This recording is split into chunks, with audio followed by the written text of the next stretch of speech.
Oh my gosh, I am about to share with you the thing that has cost me the most money in my life so far at this age, at this current time. And it costs so much, like, I don't even know the exact dollar amount. I can't wait to share with you. It's probably going to be something that you don't expect. But before you watch the full video, I want you to just think to yourself, what could it possibly be? Could it be a car, a house, some jewelry? I don't know. So go ahead and watch the video and let me know.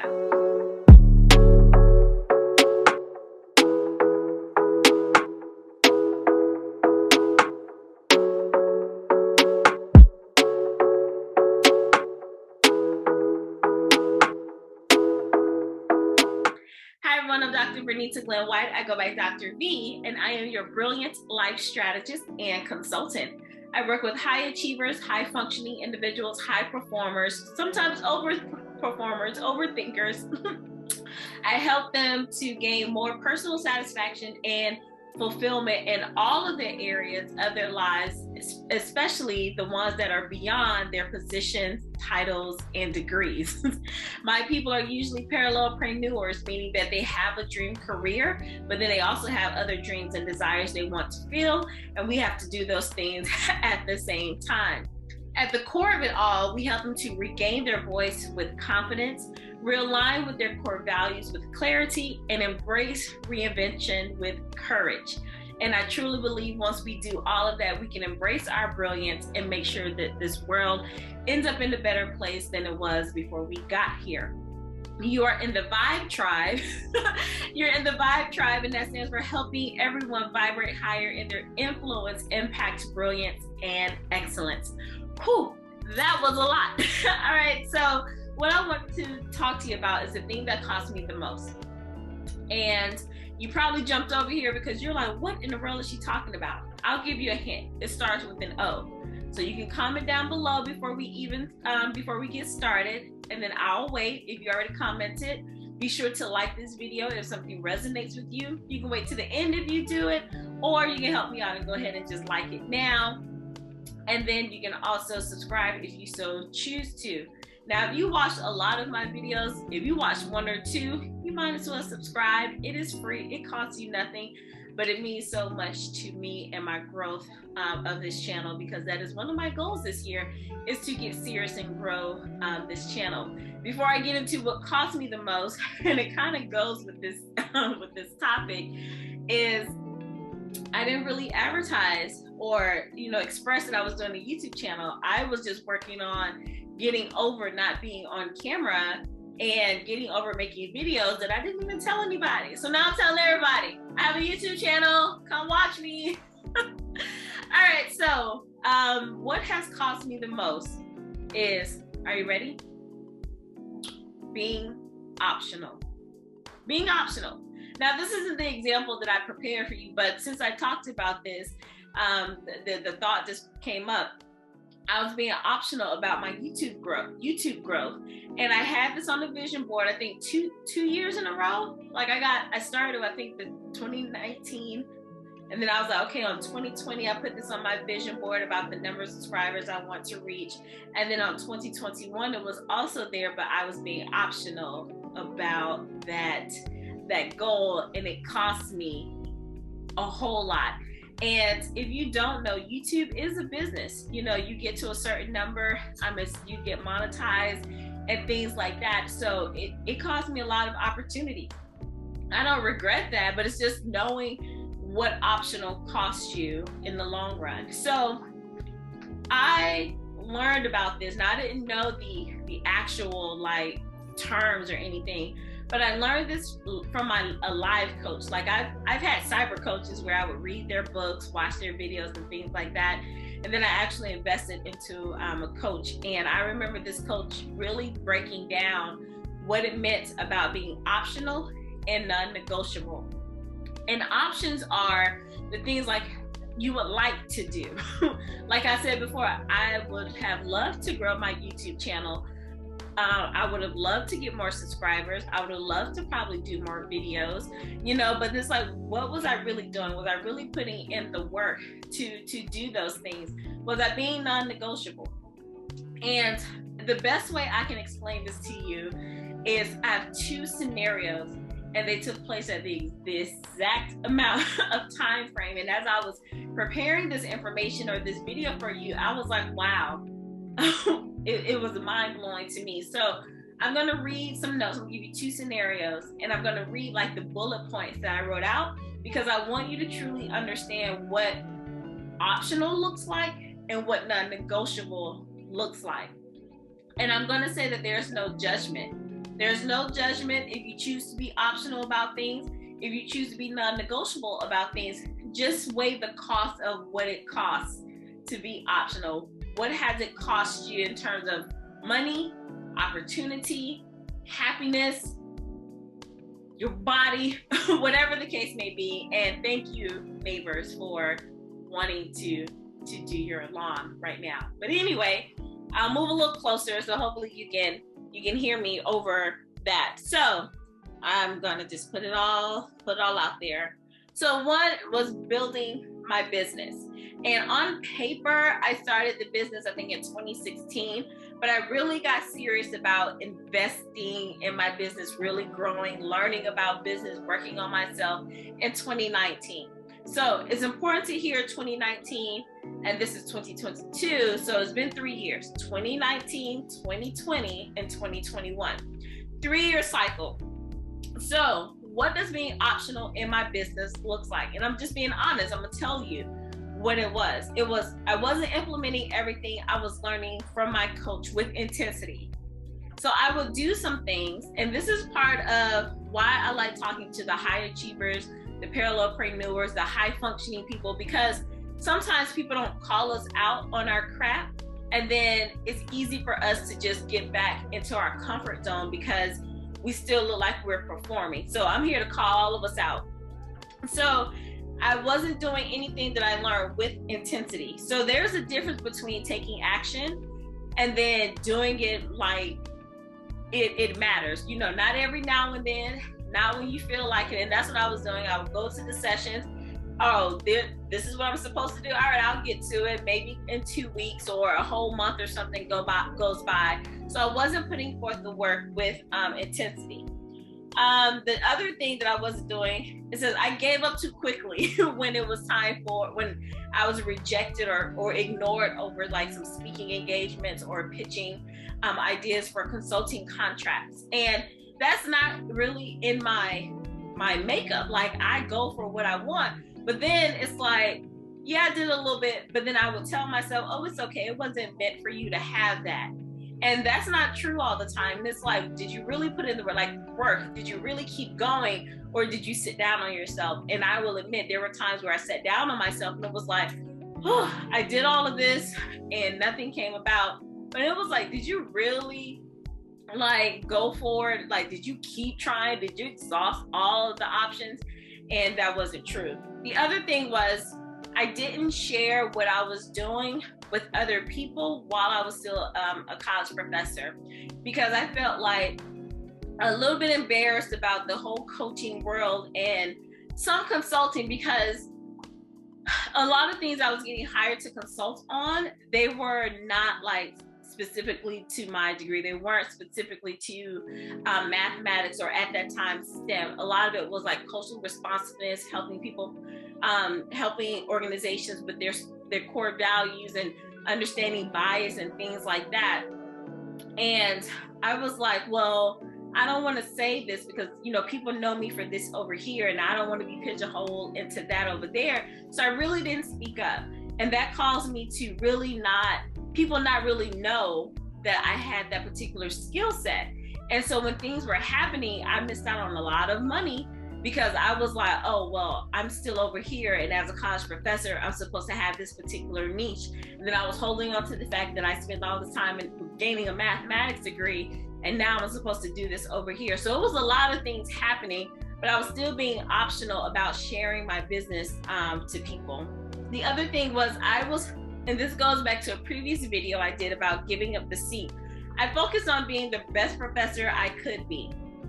And I was going to make some moves, and I did some amazing things as a college professor, but that wasn't what I was supposed to do. It was easier to focus on being a college professor than building my business, because I knew how to do this over here. And it was just a matter of intense focus. On my business, it was like, well, when I got to it, I would do work in it. Or I would be like, oh, I can't do something over here. I can't reach out to the people over here because I'm so tired from writing my articles or teaching my classes or applying to conferences and things like that. And truth be told, that was a cop-out. I was being optional about my business. So while I had success in my business, I didn't reach the goals that I had in my business. Like, I would write all these goals. I would write all these revenue goals and client number goals and things like that. And I didn't hit them because I was being optional. And so I know I said that I wasn't doing a lot of things, but I was doing some things. And that's the thing. I would get to it when I felt like doing it, right? I still reached out to people. I was still getting speaking engagements. I still got consulting contracts, but nothing nowhere near to what the goals I set because of the way I was showing up in my business. Now, here's an example of being non-negotiable. And this is what I did for my PhD, earning my doctorate degree. So a lot of people know I finished in 3 years. What I don't think people realize is that it took me a 6-week window to start my dissertation study, not writing, but the whole process from start to finish. I had a 6-week window to make sure I finished on time. So my non-negotiable was, let me go back. So the option on my business, I had this revenue goal, right? So I was like, yeah, but then I approached it. It would be nice if I made X, Y, and Z. All right, so notice the difference. When it was time for me to be, for my PhD to be non-negotiable. Now back then I didn't use these terms as optional or non-negotiable. I didn't use that language.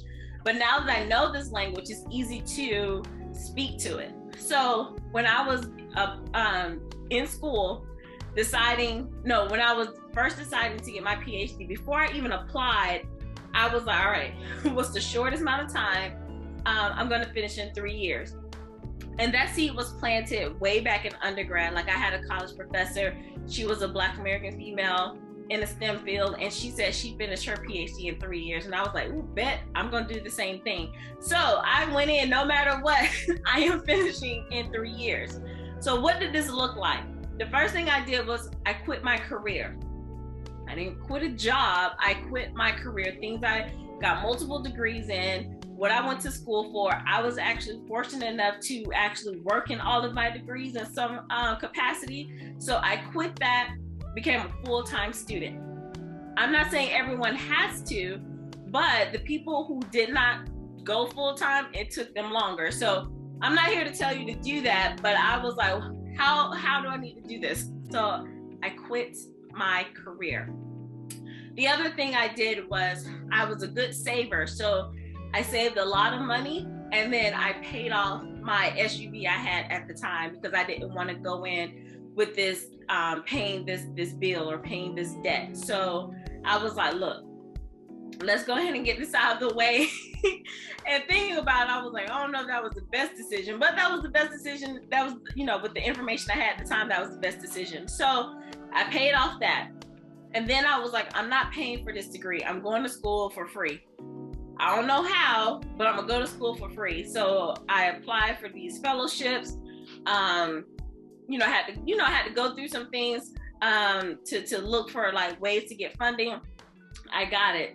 The other thing I had to do was I quit all social activity, right? I quit all social activity. Oh, let me go back to the funding. The funding was for 5 years, but I was like, I'm finishing in 3. So let's make this happen. But anyway, quitting all social activities, I knew that I had to be laser focused on completing coursework and then preparing to write the dissertation. So it doesn't take smart people to earn a doctorate degree, and I'm not diminishing what we had to go through, but we know how to do classes, but it's after the coursework that trips people up. That's why you have a lot of people that are ABDs, all but dissertation, because now you have to apply that knowledge and persevere and have some grit. So I quit all social outings, functions, anything. And I was like a little social butterfly. I was on the scene, but I was like, shut it all down. my time was spent at my house or in our doc suite or at my grandmother's house. And honestly, I didn't really go to my grandmother's house that much until like the very end. And then I had to move in with my grandmother because of the situation that happened in my life. I talk about it in my book, Embracing Grit for Greatness, available on Amazon. Go check it out below. I had to move in with my grandmother, and there was a life situation that happened, and I could have paused. I could have paused the degree. Some people say I should have, but I was like, I'm going to finish in 3 years, no matter what. So in order for me to do that, I was like, let me move in with my grandmother and let's keep it moving. The other thing I did, I selected a dissertation topic that caused this major rift between my dissertation chair and myself.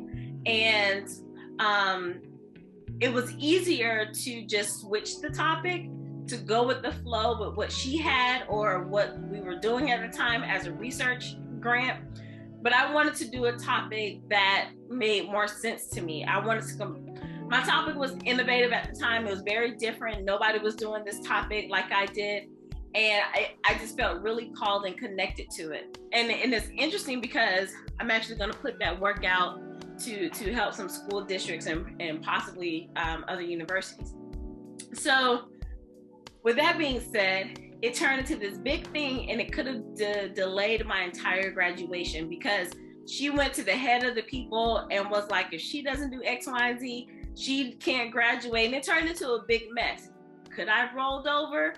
But had I done that, it was going to extend my time because I would have had to start things all over. So even though it took me 6 weeks to do my dissertation, I had already been collecting data, reading, because you read for like 2-3 years. You read for like 2 years, trying to figure out exactly what to do. So if I had to switch, I would have had to just throw all of that away and start over. And it would have taken me probably an additional year. So when you think of year in terms of school, that's like 3 extra semesters. And it was like, ain't nobody got time for that, because I came in and said I was finishing in 3 years.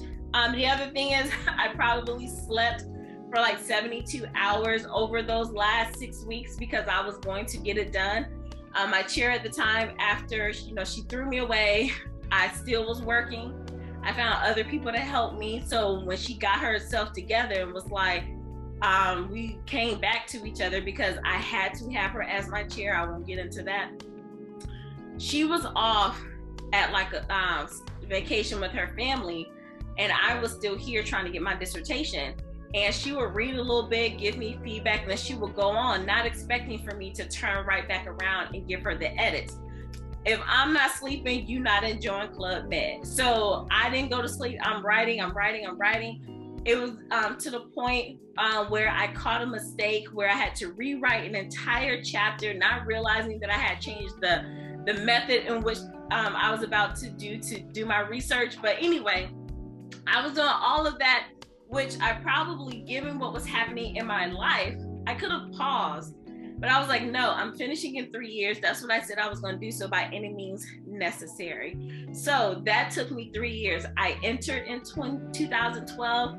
I exited in 2015. So looking at those two situations, those two scenarios, they both took 3 years. While I had success in my business, I wasn't successful in the way I set out to be successful. And the thing that is annoying, the thing that's annoying is like, especially for us high achievers, we've accomplished goals. We know how to get things done. And then when we don't, sometimes it's easy to say, oh, that wasn't meant for us, or, oh, I didn't really want it, when in fact we were being optional. I was being optional in my business from those 3 years.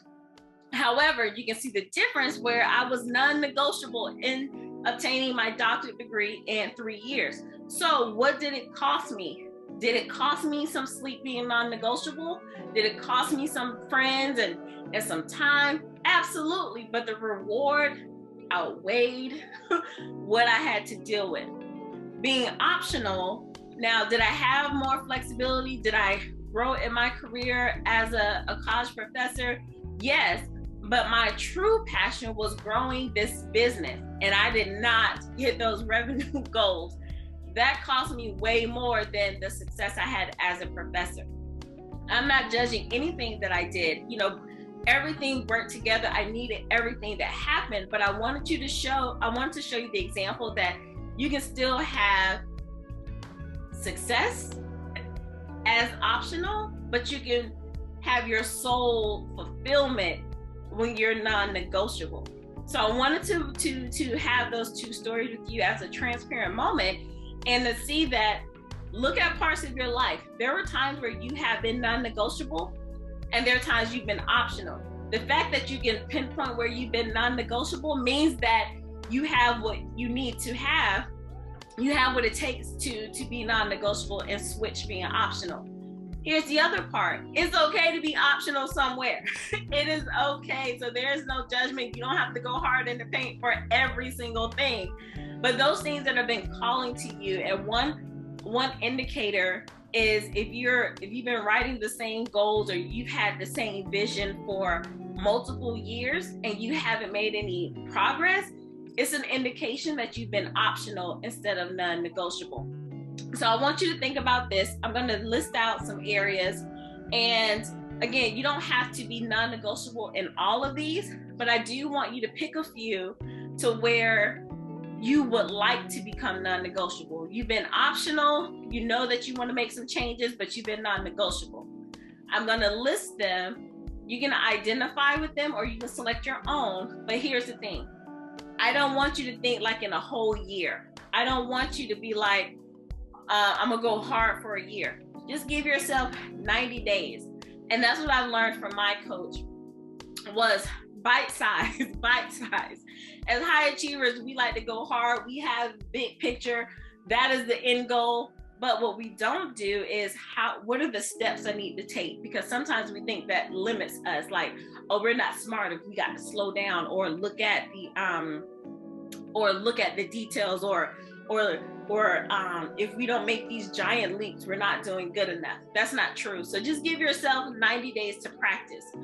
I mean, I don't mean practice like, oh, let's just see what happens. I mean to shift your mind to not overwhelm yourself if it's new.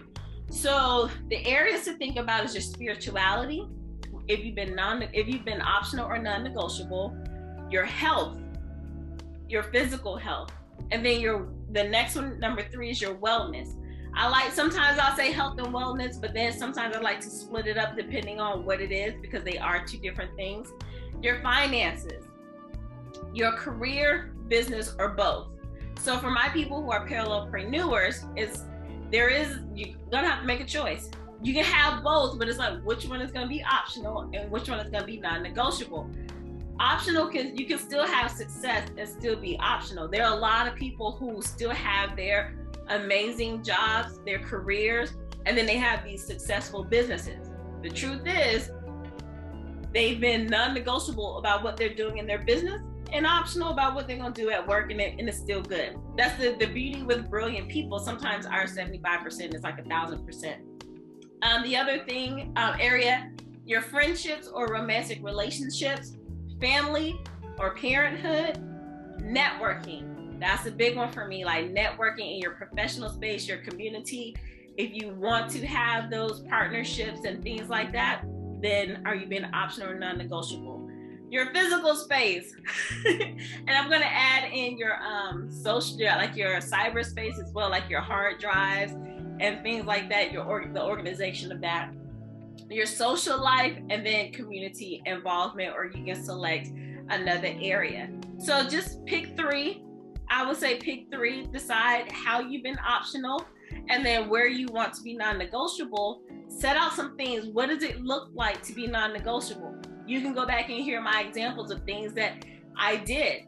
Now, you may not agree with everything I did, especially earning my doctorate degree, but I got the results I wanted, right? So when you see people who have success, and again, well, not again, because I didn't say this, but you get to define success how you want. But if you see someone that has that they obtained something that you would like, and then they tell you how they did it, and then you're like, oh, I wouldn't do that, then you don't want it. You don't want it, and it's okay. So, a lot of people talk about Serena Williams. body or Michelle Obama's arms or insert your person there. And it's like, but are you willing to eat chicken breast and broccoli and wake up at 4 a.m. and work out for 2-3 hours a day? If you're like, oh, that's not me, then don't say you want that, unless you have another way of getting it. But either way, being non-negotiable, it does cost you something, but the reward is greater if that's what you want. Being optional costs you way more. And I gave you the example, like it could literally cost you millions, or it can cost you, the person that you are meant to be. All right, so that's all I have for you. Let me know down below your 3 areas if you decide to share. I would love to hear from you. And then don't just write your 3 areas. Tell me like 1 or 2 steps that you're gonna take to turn yourself from being optional to non-negotiable. All right, so I look forward to reading those. Thank you so much for listening and learning with me. And as we wrap up, remember to be well, be empowered, be bold, and be brilliant. Until next time, bye.